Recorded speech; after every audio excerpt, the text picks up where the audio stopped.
Hello दोस्तों, मैं श्रुति आप सभी का स्वागत करती हूँ आपके अपने YouTube channel toppers basic classes में। तो जैसा कि ये हमारा आर ओ का प्रैक्टिस सेट चल रहा है, यानी कि सामान्य अध्ययन और जीके, ठीक है। तो उसी का ये प्रैक्टिस सेट चल रहा है। जो भी लोग आज चैनल में नए आए हैं या पहली बार आए हैं तो वो प्लीज़ चैनल को फटाफट से कर लेंगे सब्सक्राइब और अपने साथ ही नोटिफिकेशन को भी ऑन कर लेंगे।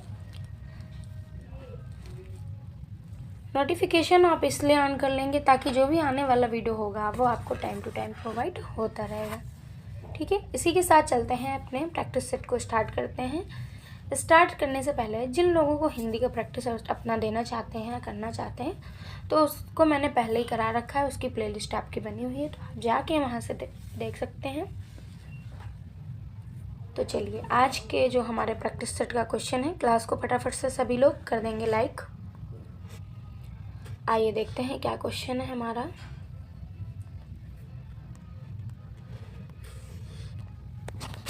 देखिए, जो हमारा क्वेश्चन है वो ये रहा।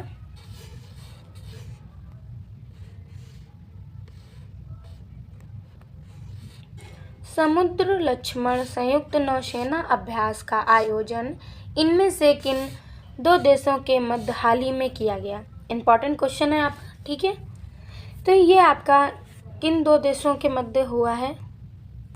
ये जो अभ्यास है आपका, तो ये आपका भारत और मलेशिया के बीच हुआ है, ठीक है। भारत और मलेशिया के मध्य हुआ है, ठीक है। ये अभ्यास किया गया है। जो नौसेना अभ्यास का आयोजन ये किन दो देशों के बीच हुआ है, तो आप लोग याद कर लीजिएगा, भारत और मलेशिया के बीच। तो ये कब तो 28 फरवरी से 2 मार्च तक। कब से?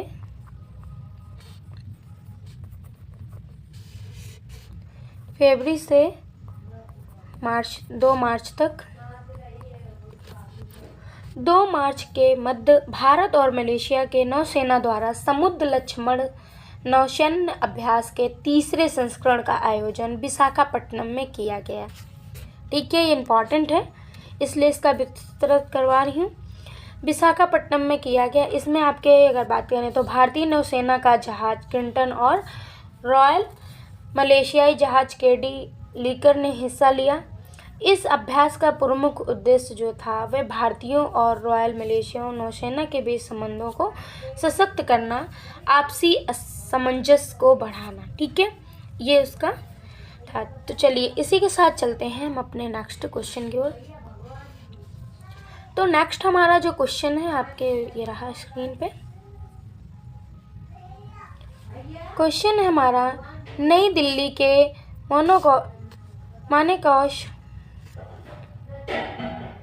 मानेकश सेंटर में हाल ही में डेव कनेक्ट 2024 का आयोजन किया गया था। इस आयोजन का या के मुख्य उद्देश्य क्या थे? आपसे इस आयोजन का जो मुख्य उद्देश्य था वो क्या था, ये पूछा गया, और तो बाकी घुमाने की चीज़ें, ठीक है।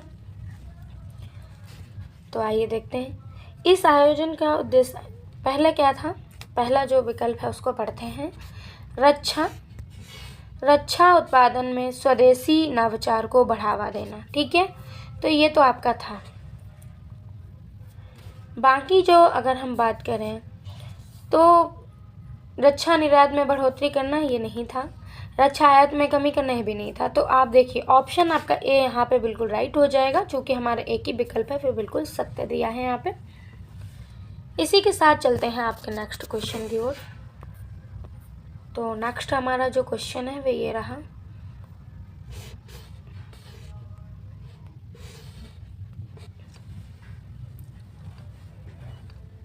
नेक्स्ट हमारा क्वेश्चन है, भारत टैक्स 2024 के संदर्भ में निम्न में से कौन सा कथन सत्य है? तो कौन से या कौन सा कथन आपका सत्य है, ये पूछा गया है। तो इसमें जो हमारा पहले हम कथनों पढ़ेंगे, ठीक है।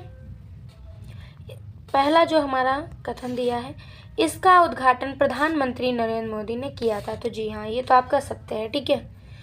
सेकंड को पढ़ेंगे, इसका आयोजन नई दिल्ली के भारत मंडपम में किया गया था। तो ये भी सत्य है आपका, ठीक है। थर्ड को पढ़ेंगे, इस आयोजन में कपड़ा क्षेत्र की विभिन्न चुनौतियों पर विचार विमर्श किया गया। तो ये भी आपका सत्य है। तो जब सारे विकल्प हमारे यहाँ पे सत्य हैं तो ऑप्शन डी आपका यहाँ पे बिल्कुल राइट हो जाएगा। 1 2 3 हमारे तीनों सही हैं। ठीक है, इसी के साथ चलते हैं हम अपने नेक्स्ट क्वेश्चन की ओर। तो नेक्स्ट हमारा जो क्वेश्चन है वे क्या रहा है।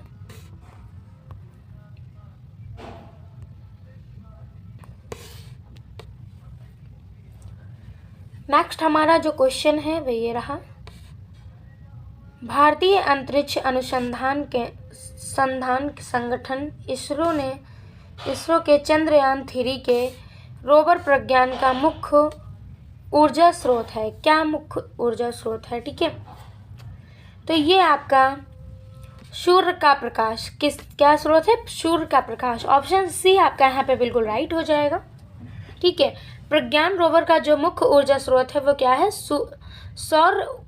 सौर या सूर्य ऊर्जा प्रकाश। ठीक है, भारतीय अंतरिक्ष अनुसंधान संगठन इसरो ने चंद्रयान 3 के रोवर का प्रज्ञान प्रोडक्ट्स को फिलहाल निष्क्रिय कर दिया गया है। ठीक है, रोवर प्रज्ञान की बैटरी सूर्य के प्रकाश द्वारा चार्ज होती है। जो रोवर है इसकी जो बैटरी है, जैसे इस समय नहीं हमारे यहाँ जो लाइटें होती हैं कि सौर ऊर्जा टाइप से कि धूप में रख दो तो चार्ज होती है। ठीक है, तो सूर्य द्वारा इसका जो वो चार्ज होता है। ठीक है, सूर्य के प्रकाश द्वारा चार्ज होती है और ये चंद्रमा पर 14 दिन तक सूर्य का प्रकाश उपलब्ध न होने के कारण रोवर फ्लोट को निष्क्रिय कर दिया गया। ठीक है, तो इसका क्या कारण था ये हमने आपको बताया। इसी के साथ चलते हैं हम अपने नेक्स्ट क्वेश्चन की ओर।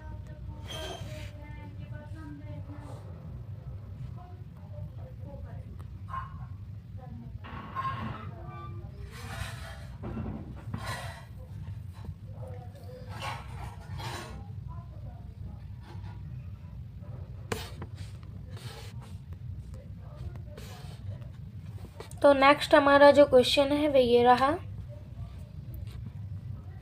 लैग्रेंजियन पॉइंट क्या है? ये पॉइंट आपका क्या है? ये आइए देखते हैं।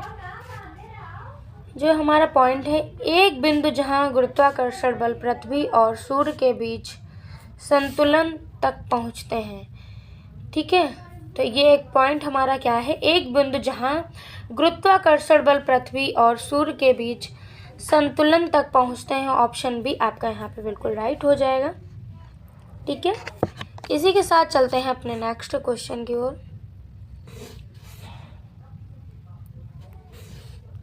तो नेक्स्ट हमारा जो क्वेश्चन है आपका वो ये रहा।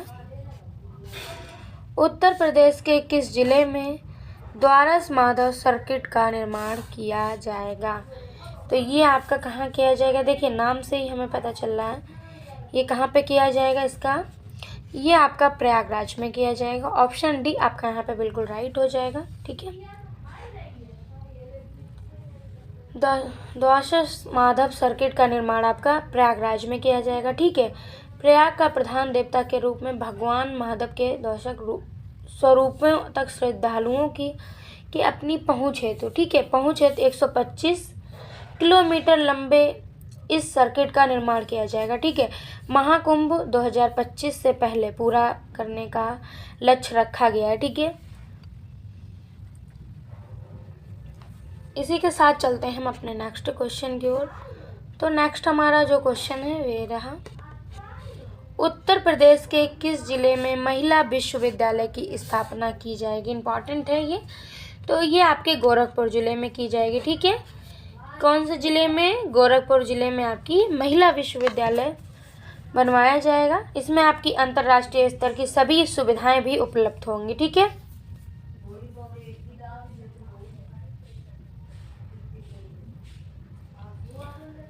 और ये इस विश्वविद्यालय में प्राथमिक से लेकर उच्च शिक्षा तक व्यवस्था होगी। ये भी आपका इससे इम्पोर्टेंट चर्चा में की। इसी के साथ चलते हैं हम अपने नेक्स्ट क्वेश्चन की ओर। तो नेक्स्ट हमारा जो क्वेश्चन है वह ये रहा। निम्नलिखित में से गलत विकल्प चुने 10वीं कृषि जनगणना 2015 से 16 के अनुसार। ठीक है, तो इसमें से हमें गलत विकल्प चुनना है।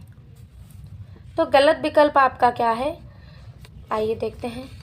जोतों की संख्या में सर्वाधिक कमी गोवा में 28.17% दर्ज की गई। तो ये आपका गलत, ये आपका सही है, ठीक है, क्योंकि हमसे क्या पूछा गया, गलत, ठीक है। सेकंड है, पूरे देश में कुल 14.6 करोड़ जोत में से 2 करोड़ 38.2 लाख भूमि धारकों की संख्या के साथ उत्तर प्रदेश दूसरे स्थान पर था। तो यही विकल्प आपका गलत है, ठीक है। सर्वाधिक वृद्धि आपकी कहाँ पे है, तो ये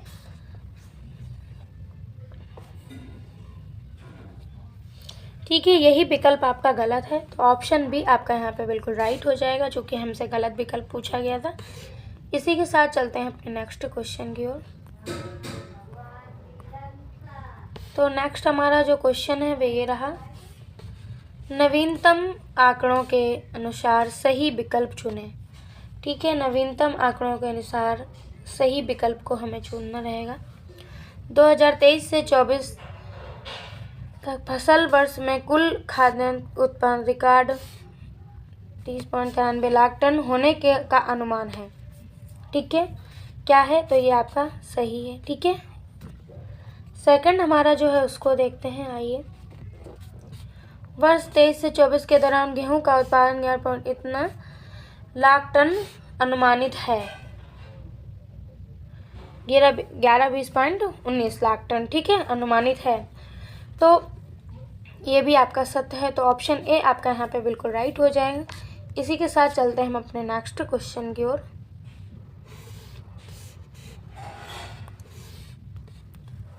नेक्स्ट हमारा जो क्वेश्चन है वो ये रहा,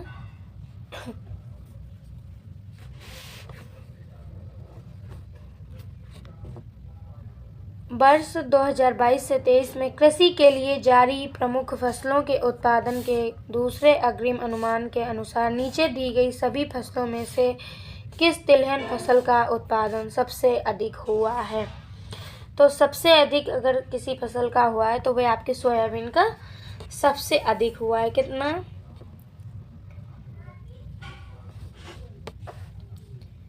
ठीक है, तो सोयाबीन का ही आपका सबसे अधिक हुआ है। कितना, 149.85, ठीक है, लाख टन सबसे अधिक हुआ है। इसी के साथ चलते हैं हम अपने नेक्स्ट क्वेश्चन की ओर। तो नेक्स्ट हमारा जो क्वेश्चन है वो ये रहा,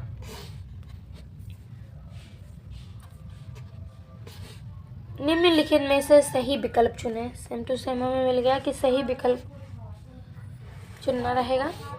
भारत दुनिया का दूसरा सबसे बड़ा सीमेंट उत्पादक देश है। तो ये आपका सत्य है, ठीक है। भारत दुनिया का दूसरा सबसे बड़ा फेल्सपार उत्पादक देश है। तो ये भी हमारा सत्य है। भारत दुनिया का तीसरा सबसे बड़ा एल्यूमिनियम उत्पादक देश है। ये भी हमारा सत्य है। जब सारे विकल्प हमारे सत्य हैं तो ऑप्शन डी भी हमारा यहाँ पे सत्य ही हो जाएगा, ठीक है, क्योंकि हमसे पूछा गया है तो उस अकॉर्डिंग हमारे क्या हैं, सारे विकल्प सही हैं। तो ऑप्शन डी आपका यहाँ पे बिल्कुल राइट हो जाएगा। इसी के साथ चलते हैं हम अपने नेक्स्ट क्वेश्चन की ओर। तो नेक्स्ट हमारा जो क्वेश्चन है वो ये रहा,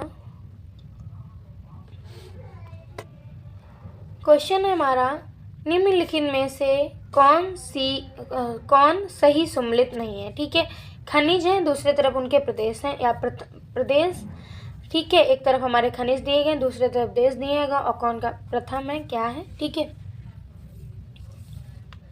तो आइए देखते हैं कौन सा हमारा सही नहीं है। तो अब्रक आपका जो चीन में है ये तो ठीक है, ठीक है। सेकंड हमारा जो है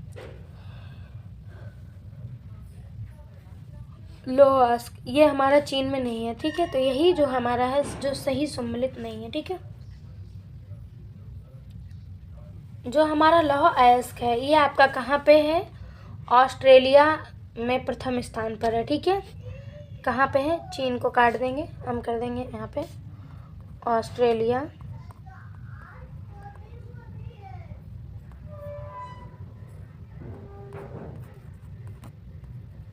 ठीक है। ऑस्ट्रेलिया में प्रथम है। प्राकृतिक गैस आपके अमेरिका में और प्लेटिनम आपका दक्षिण अमेरिका में, ठीक है, सॉरी दक्षिण अफ्रीका में। तो यही हमारा ऑप्शन बी हमारा यहाँ पे राइट हो जाएगा, चूँकि हमसे सही सम्मिलित नहीं है, पूछा गया था। इसी के साथ हम चलते हैं अपने नेक्स्ट क्वेश्चन की ओर। तो नेक्स्ट हमारा जो क्वेश्चन है वो ये रहा।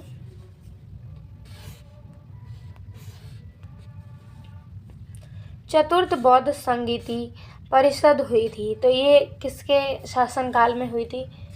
ये आपकी कनिष्क के शासनकाल में हुई थी। ऑप्शन ए आपका यहाँ पे बिल्कुल राइट हो जाएगा, ठीक है।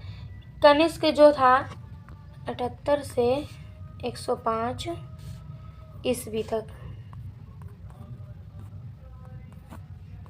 ठीक है, 105 ईस्वी तक जो था कुषाण वंश का शासक था, ठीक है, जिसने पहले ही पुरसोर या पेशावर को राजधानी बनाया था। इसके बाद उसने मथुरा को भी अपनी दूसरी राजधानी बनाया था, ठीक है। कनिष्क के काल में ही कश्मीर के कुंडलवन में चतुर्थ बौद्ध संगीति हुई थी, ठीक है। तो इसी के साथ हम चलते हैं अपने नेक्स्ट क्वेश्चन की ओर। नेक्स्ट क्वेश्चन हमारा जो कि हमारा घटनाओं पर आधारित है, ठीक है।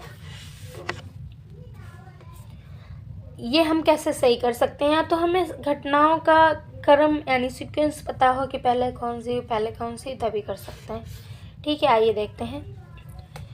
तो घटनाओं का निम्नलिखित घटनाओं को पढ़ें, ठीक है। नीचे दिए गए कुछ से घटनाओं का सही कालक्रम अनुसार पता करें। तो पहले हमारा क्या लखनऊ समझौता हुआ था, तो ये आपका कब हुआ था? दिसंबर 1916 में, ठीक है। फिर हमारा जो हुआ था चंपारण सेकंड वाला, ये आपका 1917 में हुआ था, यहाँ लिख दे रही हूँ, 1917 में हुआ था, ठीक है। फिर जलियांवाला बाग तो 13 अप्रैल 1919 को हुआ था, 13 अप्रैल 1919 को हुआ था, ठीक है। फिर हमारा खिलाफत 1919 से 1922 तक रहा, ठीक है। तो ऑप्शन हमारा यहाँ पे कौन सा मैच हो रहा है? आपका ऑप्शन यहाँ पे ए हमारा पूर्णतः मैच हो रहा है, ठीक है।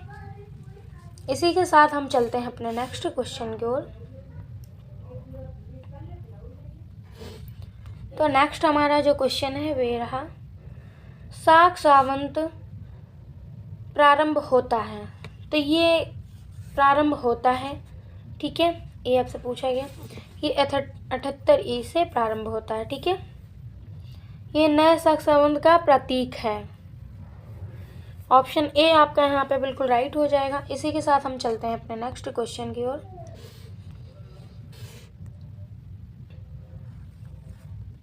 नेक्स्ट हमारा जो क्वेश्चन है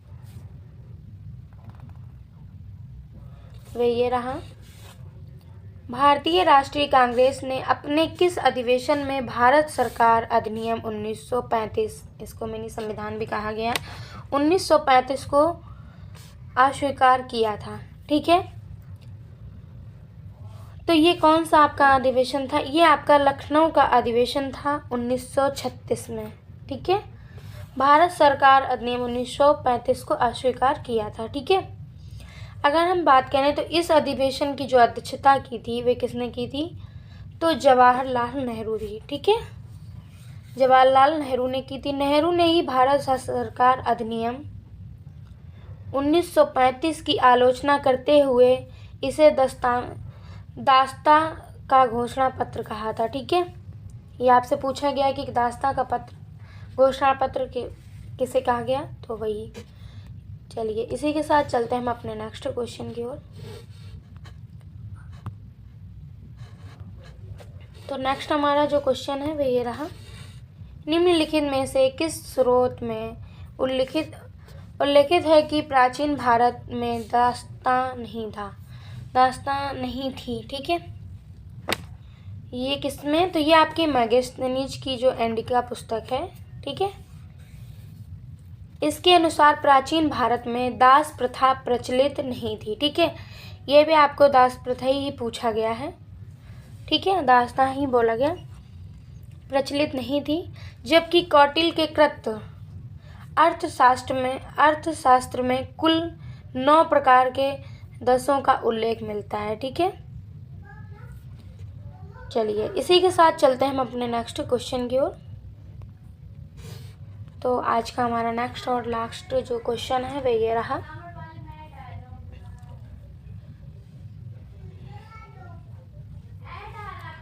तो क्वेश्चन है हमारा, निम्नलिखित में से कौन एक उग्रवादी था। तो कौन एक था जो उग्रवादी था। ठीक है, तो उग्रवादी हमारा जो था आपका कौन था, ये हमारे बिपिन चंद्र पाल। ठीक है, बिपिन चंद्र पाल। आपने एक नाम भी जाना होगा कि लाल बाल और पाल। ठीक है, ठीक है, तो ये जो हमारे उग्रवादी थे, लाल बाल पाल, लाला लाजपत राय और बाल गंगाधर तिलक और बिपिन चंद्र पाल जी। ठीक है, इनके पूरे पूरे ये नाम हैं। ये भारतीय स्वतंत्रता संघर्ष के दौरान गरम दल आदि की उग्रवादी विचारों के पक्षधर एवं प्रतीक थे। ये अंग्रेजों के खिलाफ उग्र आंदोलन किए जाने के पक्षधर थे। लाला लाजपत राय ने आपके 1920 के कांग्रेस के कोलकाता अधिवेशन की अध्यक्षता भी की थी। ठीक है,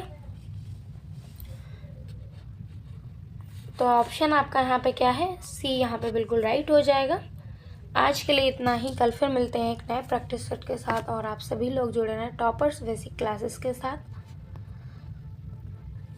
और आप लोग सभी मुझे ज़रूर बताएं कि कमेंट बॉक्स में कि क्लास आपको कैसी लगी है। कल फिर मिलते हैं।